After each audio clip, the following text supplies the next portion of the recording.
شهر رمضان الذي أنزل فيه القرآن هدى للناس وبينات من الهدى والفرقان.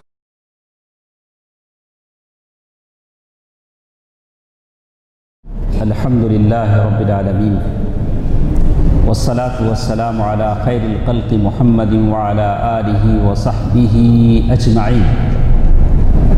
میرے اسلامی بھائیوں اور بہنوں، آج تراویح کی نماز میں ہم نے 10واں پارہ پڑھا. قرآن میں کتنے پارے ہیں؟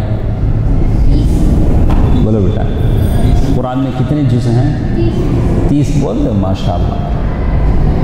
تو 30 میں سے 10 ہو گئے تو قرآن کا ایک حصہ، 3 میں سے ایک حصہ ہم نے اللہ کے فضل و کرم سے مکمل کر لیا. نہیں، اللہ تعالیٰ کی کتنی بڑی توفیق ہے. قرآن کی 3 حصوں میں سے ایک حصہ ہم نے کیا کر لیا؟ مکمل کر لیا. جو اللہ بندوں کو اس بات کا موقع دیتا ہے کہ وہ ایک حصہ مکمل کر لیں، باقی 2 حصوں کا موقع بھی اللہ تعالیٰ مجھے اور آپ کو دے دے گا. رمضان میں نماز تھوڑی لمبی ہو جاتی ہے. کوئی کھڑ نہیں پائیں تو بیٹھ جائیں، بیٹھ کر اپنی نماز مکمل کر لیں، کوئی حرج نہیں ہے. تو اگر نماز میں قرآن نہ پڑھیں تو پھر کب پڑھیں گے؟ بہرکیف یہ 10واں پارہ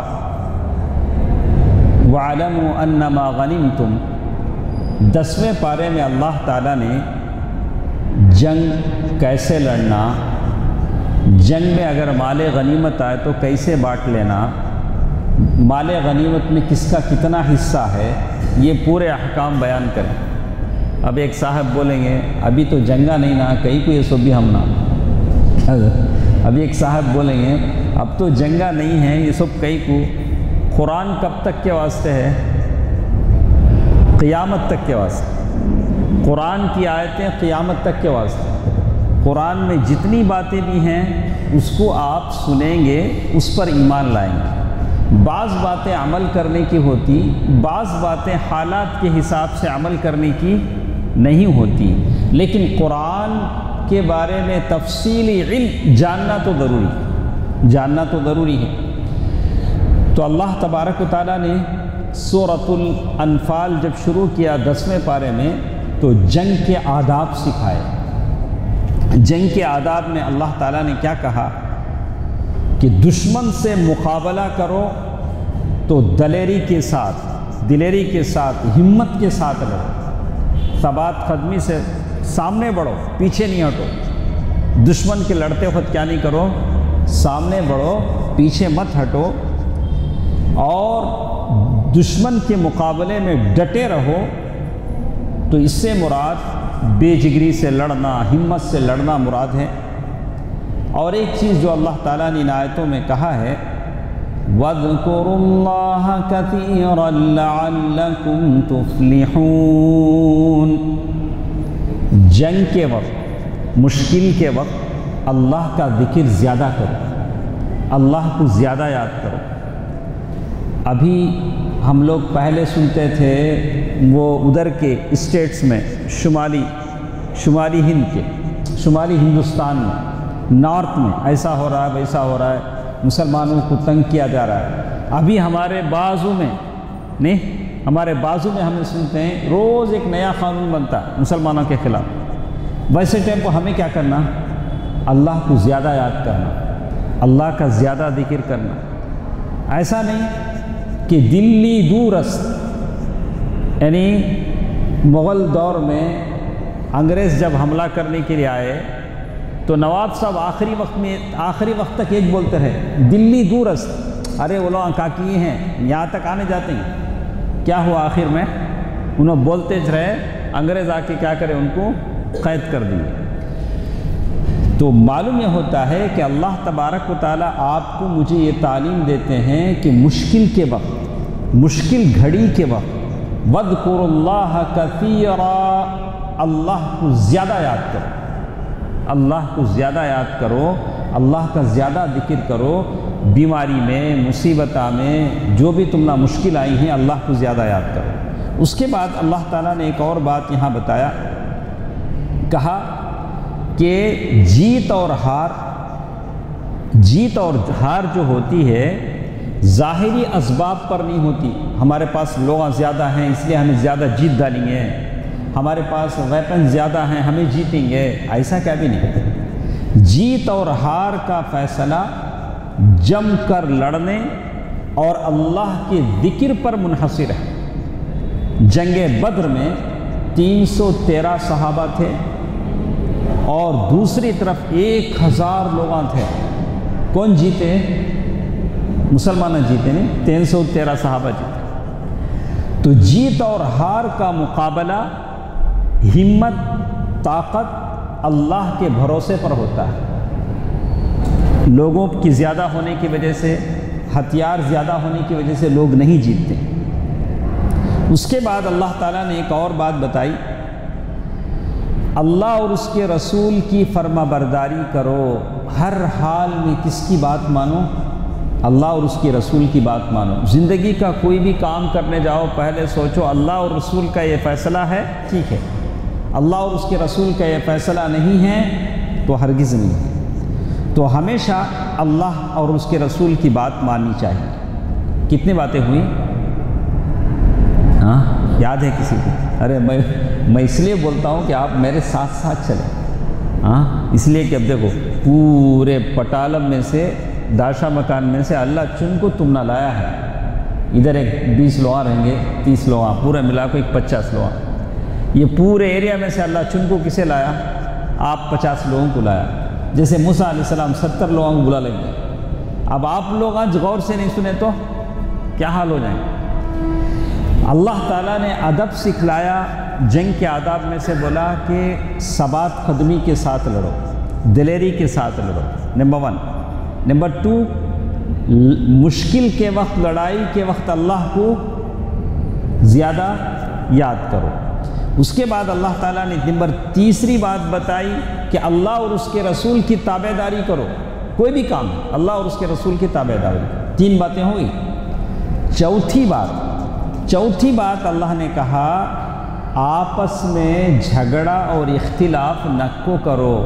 اختلاف بولے تو ہم نے اچھا معلوم اس کے بارے میں. اختلاف بولے تو کیا؟ آرگومنٹ. میں بولا سوچ صحیح، میں بولا سوچ ہونا، تم لوگ میرا بات ہی سننا. سبحان اللہ. اللہ تعالیٰ کا ایسا نہ کو بولو. آپس میں اختلاف، کرکری کاما کیا نہ کرو، نہیں کرو. آپس میں جھگڑا اور اختلاف نہ کرو ورنہ تمہاری جیت ہار میں بدل جا سکتی. آپس میں کسی بھی معاملے میں تم لوگ اختلاف کریں گے، اتفاق نہیں رہے گا، تمہاری جیت کس سے بدل جائیں گی؟ ہار سے بدل جائیں گی. پھر اللہ تعالیٰ 5ویں چیز، 4 چیزیں ہوگی نہیں، 5ویں چیز اللہ تعالیٰ، یہ اس وقت کے لیے نہیں، زندگی کے ہر معاملے کے لیے یہی گائیڈ لائنس ہے. اب آپ زندگی میں جو بھی کام کرنے جائیں گے یہی باتوں کا لحاظ رکھیں. 5ویں چیز اللہ نے کہا کہ صبر کرو. زندگی کا کوئی بھی کام ہے کیا کرو؟ صبر کرو، کیونکہ اللہ صبر کرنے والوں کے ساتھ ہے. ان اللہ مع الصابرین. اللہ کس کے ساتھ ہے؟ صبر کرنے والوں کے ساتھ ہے. 5ویں چیز. تو اسی لیے کہتے ہیں اللہ کے نبی صلی اللہ علیہ وسلم نے جنگ کے وقت یہ خطبہ دیا. خطبے میں اللہ کے نبی صلی اللہ علیہ وسلم نے یہ ساری باتیں بتائی. اس کے بعد جو آیتیں ہم نے پڑھا اس میں ایک بات ہے کہ شیطان کیا کرتا، کبھی بزرگاں کی شکل میں بھی آتا. ہمارے اچھے بزرگ کی شکل میں آ کو ہم نہ مشورہ دیتا، کہاں جاتا با مسجد کو سو جانا رہے. ہاں تو ایسا بھی شیطان کیا کرتا، ایسے کاما کرتا. اسے سمجھنے کے لیے چلیے ہم آپ کو لے چلتے ہیں. بدر کی جب جنگ ہوئی تو مکے کے لوگ بدر کی جنگ میں آنے کے لیے نکلے، مدینے سے مسلمان نکلے. اور مکے کے لوگ جب جنگ کے لیے نکل رہے تھے تو مکے کے لوگوں کی دشمنی تھی ایک قبیلے والوں سے، بنو مدلج سے. اس قبیلے کا نام کیا تھا؟ بنو مدلج. اب مکے والوں کو ڈر تھا کہ محمد صلی اللہ علیہ وسلم سے لڑنے کے لیے ہم بدر جائیں گے مدینے کی طرف، اور یہ قبیلے والے ہمارے لوگوں پہ حملہ کر دیں گے، مکے پہ حملہ کر دیں گے، ہمارے بیوی بچوں پر حملہ کر دیں گے. تو ایک ڈر تھا، تو اللہ نے وہ ڈر ان کے دلوں میں پیدا کر دیا تھا۔ اتنے میں کیا ہوا، شیطان سراقہ بن مالک کے روپ میں آیا۔ سراقہ بن مالک قبیلے مدلج کے تھے۔ سراقہ بن مالک کے روپ میں آ کے شیطان کیا بولا، ارے بھائی کئی کو ڈرتے، میں اس قبیلے کا سردار، تم نہ کیا بھی ہوگا نہیں، تمہیں نکل کو مسلمان وہ مدینے سے آئے نہیں بدر میں، ان کو مٹا دو۔ شیطان کیا مشورہ دے رہا ہے، تو ایسا مشورہ تھا۔ تو یہ ذرے شیطانہ پیراں کے روپ میں، مریداں کے روپ میں رہتی، انہوں کیا کرتے، ہم نا گمراہ کرتی، ہمارا عقیدہ بگاڑنے کی کوشش کرتے۔ اسی کو اس آیت میں بتایا گیا کہ مکے کے کافر جب جنگ بدر کی پلاننگ کر رہے تھے اور انہوں نے سوچا کہ ہم لوگ مسلمانوں سے لڑنے جنگ جائیں گے تو بدو بدلج ہمارے قافلوں پر حملہ کر دے گا، مکے پر حملہ کر دے گا، تو سراقہ بن مالک کی شکل میں کون آیا، شیطان آ کے بولا نہیں تم نہ فکر کرنے کی ضرورت نہیں، پورا کون سنبھال لیتے ہیں، ہم لوگ سے میں ہی قبیلے کا سردار ہوں۔ تو اس طرح سے معلوم ہوتا ہے شیطان کبھی اچھوں کے روپ میں آ کر بھی آپ کو بگاڑتا ہے، جیسے اللہ تعالیٰ نے کہا وَإِذْ زَيَّنَ لَهُمُ الشَّيْطَانُ أَعْمَالَهُمْ وَقَالَ لَا غَالِبَ لَكُمُ الْيَوْمَ مِنَ النَّاسِ وَإِنِّي جَارٌ لَكُمْ۔ شیطان نے ان کے کاموں کو مزین کر دیا۔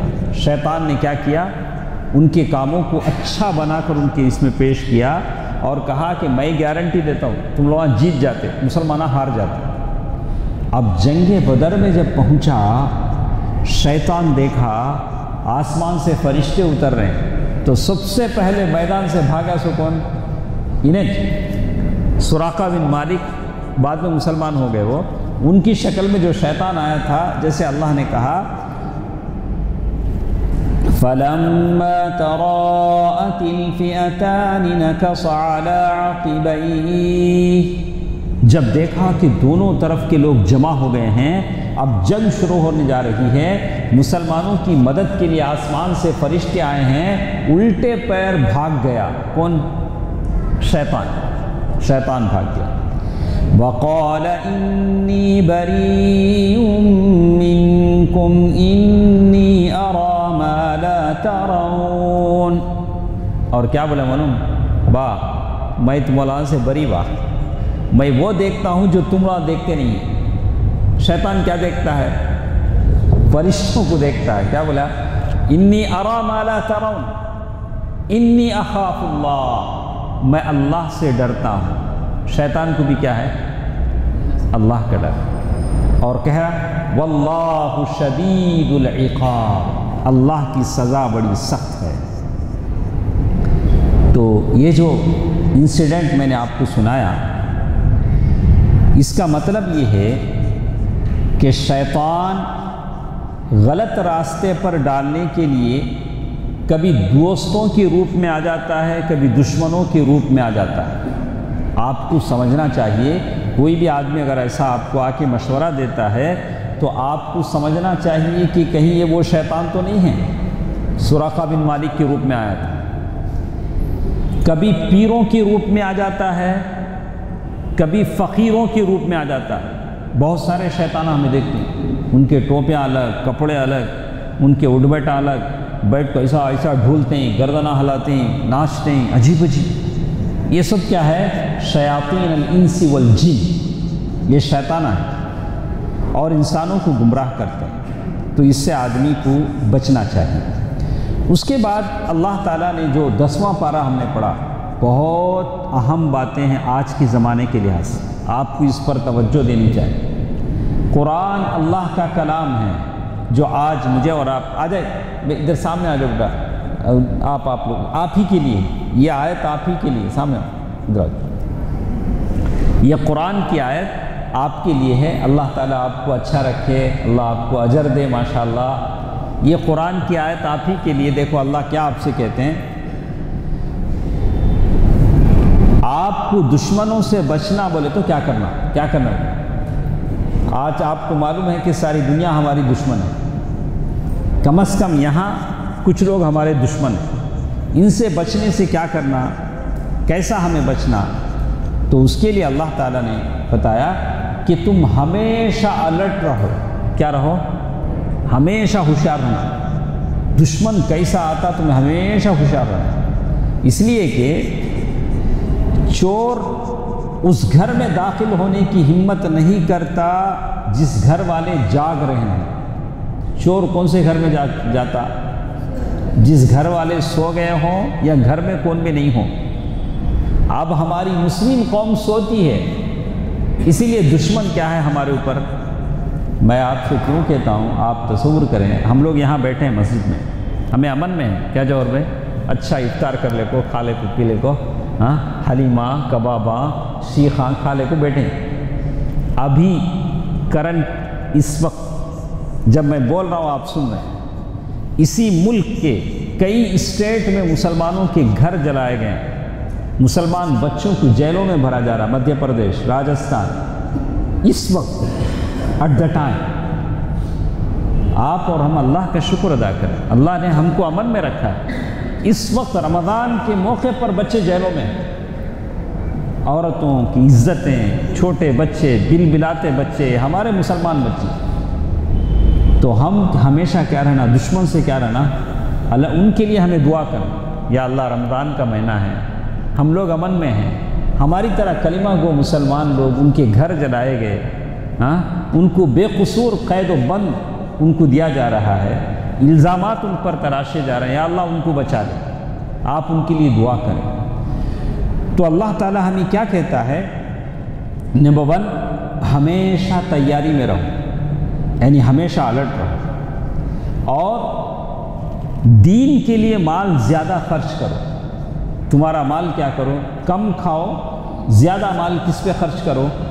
اپنے مسجدوں پر، اپنے مدرسوں پر، اپنے دعویٰ سینٹروں پر اپنا مال خرچ کرو۔ کیوں؟ ان مدرسوں میں ایسے بچے پڑھیں گے جو اسلام کو جانیں گے، اسلام کیا ہے، مسلمان کیا ہے، دین کیا ہے، وہ اسلام کی حفاظت کریں گے۔ کم کھاؤ کوئی بات نہیں، اس لیے کہ جسم قبر میں جانے کا ہے، کوئی بات نہیں، لیکن پیسہ کس پر خرچ کرو؟ مدرسوں پر، مراکز پر، مساجد پر، تاکہ تمہارا دین زندہ رہے، تاکہ تمہارا دین زندہ رہے۔ بیواؤں پر، غریب بچیوں کی شادی پر، تاکہ کوئی بچی کسی کافر کے پاس جا کر کام نہ کرے، کسی دکان کی صفائی نہ کرے، کوئی مسلمان بچی جس کے سر کے دامن پر پلو ہوتا ہے۔ آپ کی اپنی بچی، کلمہ پڑھنے والی کی بچی کسی سود خور کی دکان میں فرش صاف کرتی نظر آتی، ہاں وہاں سیلز مین کا کام کرتی، کیا آپ کی غیرت اس کو برداشت کرتی ہے؟ ہاں آپ کی غیرت اس کو برداشت کرتی ہے؟ اگر پیسہ ہے تو ان غریب بچیوں پر خرچ کرو، اور بیوہ عورتوں پر خرچ کرو، یتیم بچوں پر خرچ کرو۔ تو اللہ تعالیٰ نے یہی بات کہی، وَأَعِدُّوا لَهُم مَّا اسْتَطَعْتُم مِّن قُوَّةٍ وَبِالرِّبَاطِ الْخَيْلِ تُرْهِبُونَ بِهِ عَدُوَّ اللَّهِ وَعَدُوَّكُمْ وَآخَرِينَ مِن دُونِهِمْ۔ تو مطلب بولنے کا یہ ہے کہ اپنے آپ کو پریپیئر رکھو۔ پریپیئر کا مطلب آپ کی باڈی فٹ ہو۔ اللہ کے نبی صلی اللہ علیہ وسلم نے اس آیت کی تفسیر بیان کی تو کہا، الا ان القوة الرمي۔ اللہ تعالیٰ نے جس طاقت کی بات کر رہے ہیں وہ طاقت تیر اندازی ہے۔ تیر اندازی بولے تو تیر چلانا، ہاں وہ کتنے لوگوں کو آتا ہے اس میں؟ یعنی کون کی سکھاتا نہ ہو، جگہ جگہ اس کو بورڈ لکھ کر رہتا نہیں، کون کی ہے نا ایک آدمی۔ آپ لوگ کتنے لوگ تیر چلانا سیکھتے ہیں؟ تو کم از کم ہمارا باڈی کیا رہنا، جم جا کو کم از کم باڈی ہماری کیا رہنا، فٹ ہے نا۔ ذرا پیٹ اندر جا کو، ذرا 5 پیک 6 پیک جو بھی ہے، آپ کیا رہنا، ذرا کیا رہنا، آپ ذرا واکنگ کر کے، سائیکلنگ کر کے، میرے سر کے نہیں ذرا، ہاں تو آپ کیا کرو، ذرا فٹ بال کھیلو، ذرا دوڑ دھوپ کرو، واکنگ کرو، تاکہ اپنے آپ کو کیا بناؤ، ایک اچھے طاقتور مسلمان۔ اس لیے کہ ایک طاقتور مسلمان کمزور مسلمان سے زیادہ اچھا ہے۔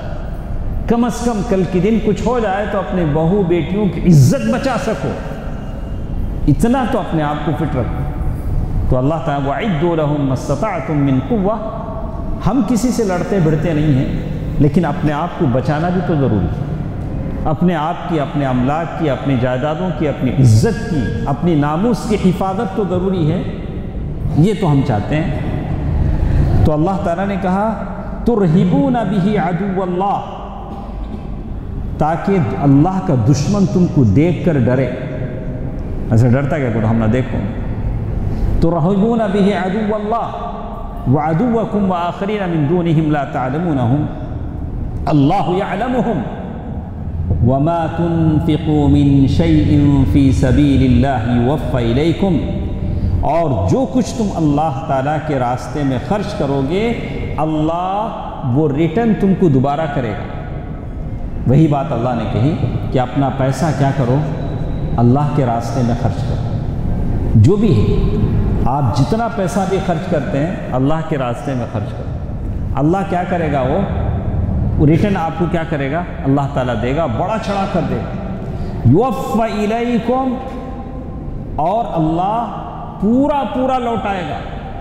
اللہ تعالیٰ ظلم نہیں کرے گا، ظلم نہیں کیا جائے گا۔ تو یہ جو آیت میں نے آپ کے سامنے پڑھی ہے، اس آیت کا مطلب یہ ہرگز نہیں ہے کہ مسلمانوں کا مزاج لڑنے مرنے مارنے کا ہو، ایسی بات نہیں۔ اللہ تعالیٰ مسلمانوں کو ایسا نہیں بناتا ہے۔ تو مسلمان امن پسند، صلح پسند ہوتا ہے۔ ہم اسلام اس بات کی اجازت نہیں دیتا کہ کسی کو ماریں، کسی کو نقصان پہنچائیں، کسی کو توڑیں، نہیں، اس کی اجازت نہیں۔ اپنے اوپر کوئی آفت آئے تو اس سے بچنے کے لیے اسلام کیا بولتا ہے، اس کے لیے تم کیا کرو، تیار ہو۔ خود سے جا کے بیل مجھے مار، بیل مجھے مار مانو بیل ایک جگہ ٹھہرا ہے، ٹھہرنے دو نا، تمہیں جا کے اس کی سنگا کا سر کے کو رکھتے ہیں، بیل مجھے مار بول۔ اگر بیل خود آ کے مارے تو اس سے بچنے کا کم از کم کیا کرو، اپائے کر لو۔ اللہ کے نبی صلی اللہ علیہ وسلم نے اسی لیے کہا کہ فتنوں کی تمنا نہ کرو، اگر فتنے آ جائیں تو ثابت قدم رہو، اللہ سے بچنے کی دعا کرو۔ اس کے بعد اللہ تعالیٰ نے بہت ساری باتیں بتائیں، کہا کہ مومن کون ہیں، اللہ تعالیٰ نے یہ بات بتائی، وہ لوگ جو دین کی مدد کرتے ہیں، ان کی بات، ان کے تعلق سے کہا۔ یہ تو تھی باتیں سورۃ الانفال کی۔ اس کے بعد کچھ آج ایک سورت ہم نے پڑھا، سورۃ التوبہ۔ سورۃ التوبہ، سورۃ التوبہ ہر سورت کی شروع میں بسم اللہ الرحمن الرحیم لکھا جاتا ہے قرآن میں۔ سورہ توبہ کی شروع میں بسم اللہ الرحمن الرحیم نہیں ہے۔ کیوں نہیں ہے؟ چونکہ سورہ توبہ ایک اعلان تھا سارے مشرکوں کے لیے، کافروں کے لیے، کہ آج کے بعد سے کوئی ننگے بدن کعبۃ اللہ کا طواف نہیں کرے گا۔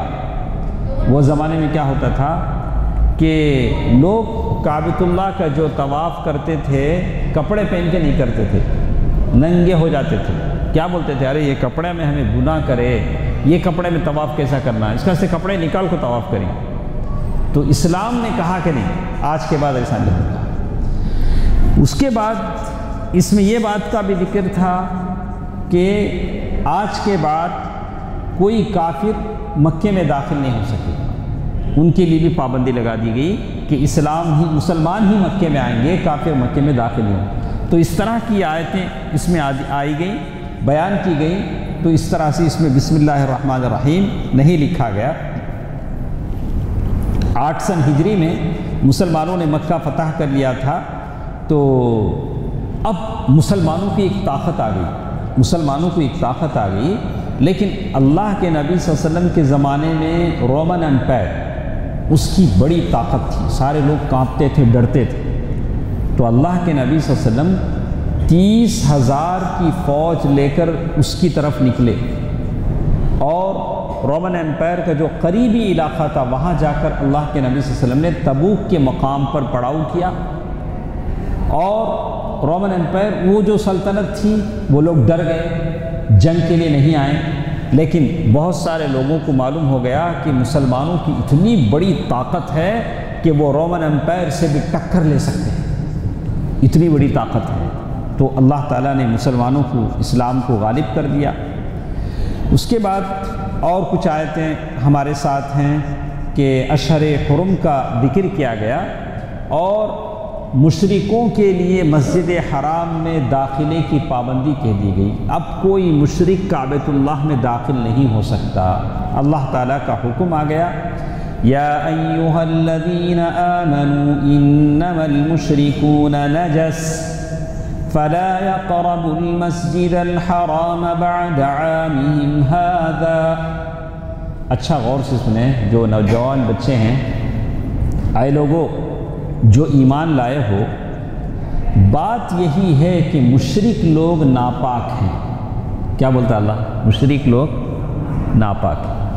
ایک مثال بولتا، دو آدمیاں بیٹھے ہیں، ایک مسلمان ایک مشرک۔ مسلمان میلے کپڑے، وہ سائیکل کے کاما کر کو، اس کے کاما کر کو، پسینہ آنکھ سب پسینہ، کپڑے سب۔ ان کے بازو کے مشرک بیٹھا ہے، مشرک اچھا نہا کو، وائٹ شرٹ پہن کو، اچھا پرفیوم ڈالے کو، باڈی پرفیوم، کپڑے کا پرفیوم سب بھی ڈالے، دونوں بیٹھے۔ اب اس میں ناپاک کون؟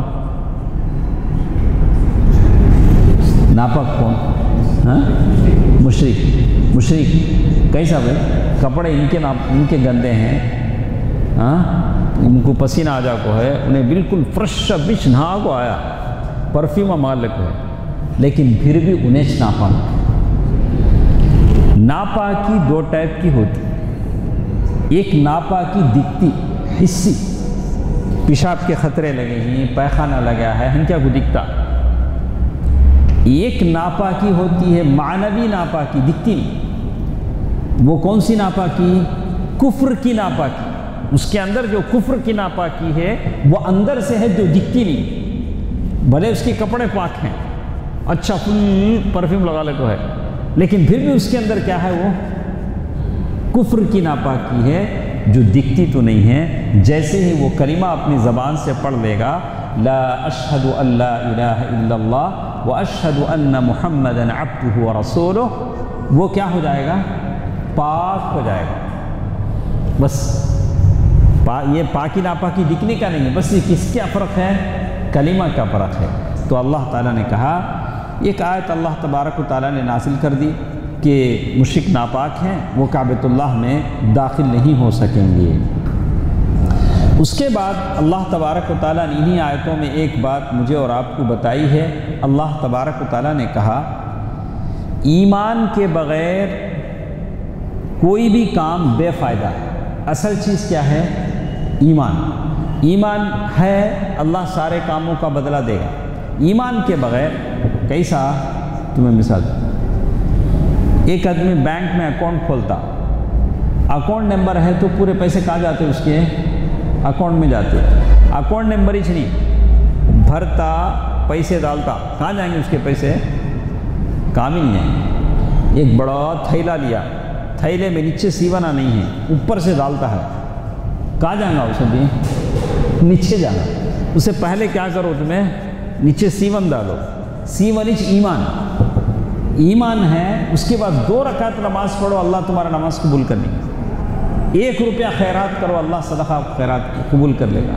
بغیر ایمان کے، اخلاص کے کوئی چیز کیا نہیں ہوتی ہے؟ قبول نہیں ہوتی ہے۔ اللہ تعالیٰ نے قرآن مجید میں کہا، اجعلتم سقایۃ الحاج وعمارۃ المسجد الحرام کمن آمن باللہ والیوم الآخر وجاہد فی سبیل اللہ۔ وہ زمانے میں مکے کے لوگ حاجیوں کو پانی پلاتے تھے تو اسے بڑا ثواب کا کام سمجھتے تھے۔ وہ کعبۃ اللہ میں پورا دیکھ بھال کرتے تھے اور سمجھتے تھے کہ ہمیں بہت اچھا کام کرتے ہیں۔ اللہ نے کہا کہ نہیں، یہ کام اچھا ضرور ہے، لیکن کب؟ ایمان لانے کے بعد۔ تم لوگ ایمان لانے کے بعد یہ کام کرو، اللہ تعالیٰ اس کا ثواب تم کو دے گا۔ اس کے بعد اللہ تعالیٰ نے ایک اور بات یہاں بتائی، دنیا کی ہر چیز سے بڑھ کر اللہ اور اس کے رسول سے محبت کرنے کا حکم ہے۔ دنیا کی ہر چیز سے بڑھ کر سب سے بڑی بات کیا ہے؟ اللہ اور اس کے رسول سے آپ کو مجھے محبت ہونی چاہیے۔ اللہ تعالیٰ مجھے اور آپ کو اللہ اور اس کے رسول سے محبت کرنے کی توفیق دے، آمین۔ تو اس کے بعد اللہ تعالیٰ نے کچھ اور باتیں اللہ تبارک و تعالیٰ نے بتلائی ہے کہ دنیا پرست مذہبی رہنما ہوتے ہیں۔ آپ اچھی طرح اس کو سمجھ لیں کہ جو لوگ بھی علماء ہوتے ہیں، دیندار لوگ ہوتے ہیں، ان میں کچھ دنیا پرست بھی ہوتے ہیں۔ دنیا پرست، دنیا اپنے علم کو کس کے لیے وہ یوز کرتے ہیں؟ دنیا کمانے کے لیے، ان سے پیسے لینا، ان سے پیسے لینا، ایسا کرتے ہیں۔ تو اللہ تعالیٰ نے قرآن مجید میں ان کے تعلق سے کہا یا ایھا الذین آمنوا ان کثیرا من الاحبار والرہبان لَيَأْكُلُونَ أَمْوَالَ النَّاسِ بِالْبَاطِلِ وَيَصُدُّونَ عَن سَبِيلِ اللَّهِ۔ اے لوگو، جو لوگ ایمان لائے ہو، بے شک بہت سے عالم اور درویش یعنی اللہ والے یقیناً لوگوں کا مال غلط طریقے سے کھا جاتے ہیں۔ کیا کرتے ہیں؟ عالم ہیں لیکن غلط طریقے سے لوگوں کا مال کیا کرتے ہیں؟ کھا، جیسے آج کھاتے نہیں، گھر میں انتقال ہو گیا کسی کا، دوسرے روز 5 آدمی آ جاتے، کیا بھائی قرآن پڑھنے ایسے ہو، گھر میں کیا پڑھ، میت کو بخش نہ کرتے، گھر والے پڑھ لیتے ہیں، نہیں ہمیں پڑھ کو بخش نہیں کرتے، ایسا کیسا ہوتا کیا؟ اس کے بعد کیا، قرآن بھی انہوں پڑھنا، اس کے بعد 6-7 ہزار تمہیں دینا، قرآن بھی پڑھے سو ثواب ان کچھ، ہمارے جیب کے پیسے بھی ان کچھ، میت کو کیا بھی ملا؟ میت کو کیا بھی نہیں ملا۔ کہا ان کثیرا من الاحبار والرہبان، ایسے بہت سارے لوگ ہیں، جیسے میت مر گیا، اچھا بھائی کوئی بھی مر گیا، زیارت اس کے پیسے بھی مل جاتے، اس کے بعد 10واں وہ پیسے مل جاتے، 40 روز کے بعد 40واں وہ پیسے مل جاتے، اس کے بعد برسی، اس کے پیسے، یہ برسی 40واں ہوتا ہے اور 2-3 پارٹیاں تیار ہو جاتی، اور ایک کا 10واں کیا ہو جاتا، اور ایک کا 10واں 40واں پھر شروع ہو جاتا۔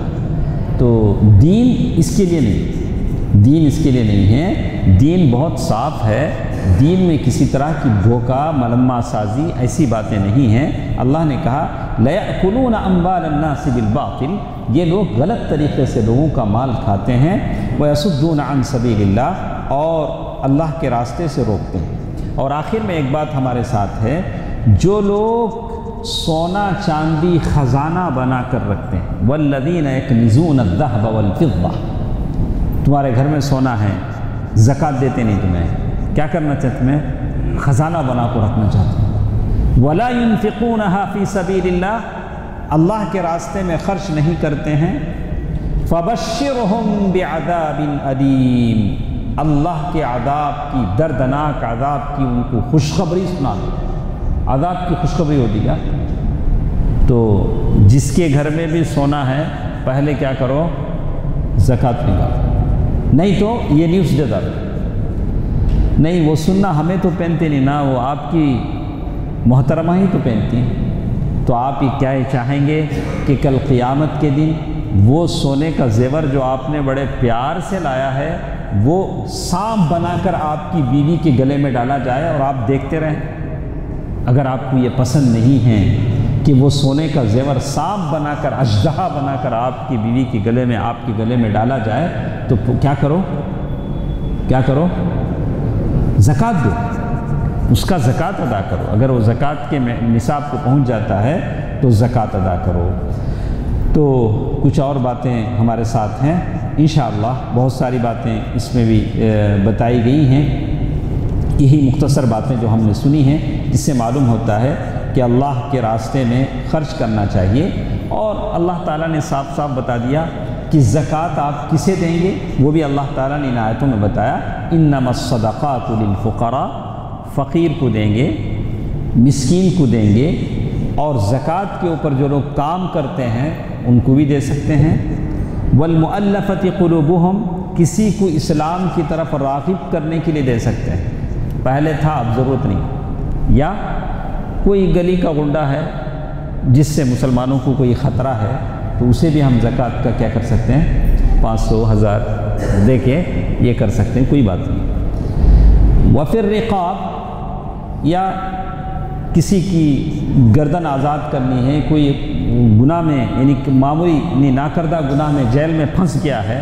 اسے جیل سے چھڑانا ہے، استعمال کر سکتے ہیں زکوٰۃ کا پیسہ۔ والغارمین، یا قرض دار ہیں، قرضوں میں پھنس گیا ہے، زکوٰۃ کا پیسہ اسے بھی دے سکتے ہیں۔ وفی سبیل اللہ، اللہ کے راستے میں فی سبیل اللہ میں دعویٰ سینٹرز بہت ساری چیزیں اس میں آ جاتے ہیں، مدرسے یہ بھی فی سبیل اللہ میں آ جاتے ہیں۔ وابن السبیل، یا کوئی مسافر ہے راستہ بھٹک گیا، پرس چوری ہو گیا، مال چوری ہو گیا، اسے بھی زکوٰۃ کا پیسہ آپ دے سکتے ہیں۔ فریضۃ من اللہ، یہ اللہ تعالیٰ کی طرف سے فریضہ ہے۔ تو آپ نے نوٹ کیا ہوگا کہ زکوٰۃ کسے دینا ہے، یہ حق اللہ نے اپنے نبی کو بھی نہیں بولا، آپ بول دیجئے، خود اللہ نے بولا۔ تو زکوٰۃ انہی لوگوں کو آپ دیں گے، اپنی مرضی سے جیسے چاہے نہیں دیں گے۔ بہرحال اس میں ایک سوچنے کی بات یہ ہے کہ زکوٰۃ ایک آدمی کو اتنا دیں کہ وہ مالدار ہو جائے، آئندہ سال وہ زکوٰۃ دے۔ آج جیسے ہمیں دیتی نہیں، ایک لنگی، ساڑی 100 روپے 150 روپے، اسے ہمیں فقیروں میں 10 فقیرہ میں 20 فقیرہ بناتے ہیں، فقیروں میں اضافہ کرتے ہیں، ہم تک ہمیں زکوٰۃ کے بھی دیتے ہیں۔ زکوٰۃ کا مطلب یہ کہ کسی ایک ایسے آدمی کو، کوئی آدمی ہے کیا ابھی اس کے پاس دھندا نہیں، زکوٰۃ کے پیسے سے ایک دکان لگا کو دیا لو، آئندہ سال انہیں کیا کریں گا، انہیں زکوٰۃ دیں گے، انہیں زکوٰۃ دیں گے۔ تو زکوٰۃ کا مقصد یہ، تو زکوٰۃ کے پیسوں کا مالک سامنے والے کو بنانا، ہمیں لے کو اس کو مسلط نہیں کرنا، میں لالا ساڑی تمہیں رکھ لو، میں لنگیا لالا تمہیں رکھ لو، ہاں میں کیا لالا تمہیں یہ استعمال کر لو، نہیں، پیسے اس کے ہاتھ میں دے ڈال کو، بھئی یہ میرے زکوٰۃ کے پیسے ہیں، تمہیں کیا ہونا لے لو، یہ مطلب زکوٰۃ کا ہوتا ہے۔ اللہ تعالیٰ سے دعا ہے کہ اللہ تعالیٰ قرآن پڑھنے، سمجھنے، عمل کرنے کی توفیق دے۔ انشاءاللہ کل ہمارے ساتھ 11واں پارہ ہوگا۔ اللہ تعالیٰ جتنے بیٹھے ہیں اللہ تعالیٰ سب کو اچھی زندگی عطا فرمائے، دنیا اور آخرت کی نعمتوں سے مالا مال فرمائے۔ یا اللہ تو کریم ہے، رحیم ہے، وہاب ہے۔ یا اللہ ہم مسلمانوں کی زندگیوں میں خیر و برکت عطا فرما۔ یا اللہ ہمارے گھروں کو دنیا اور آخرت کے خزانوں سے بھر دے۔ یا اللہ ہم نے جو بیمار ہیں انہیں شفا یابی عطا فرما، شفاء کلیہ عطا فرما، شفاء عاجلہ عطا فرما۔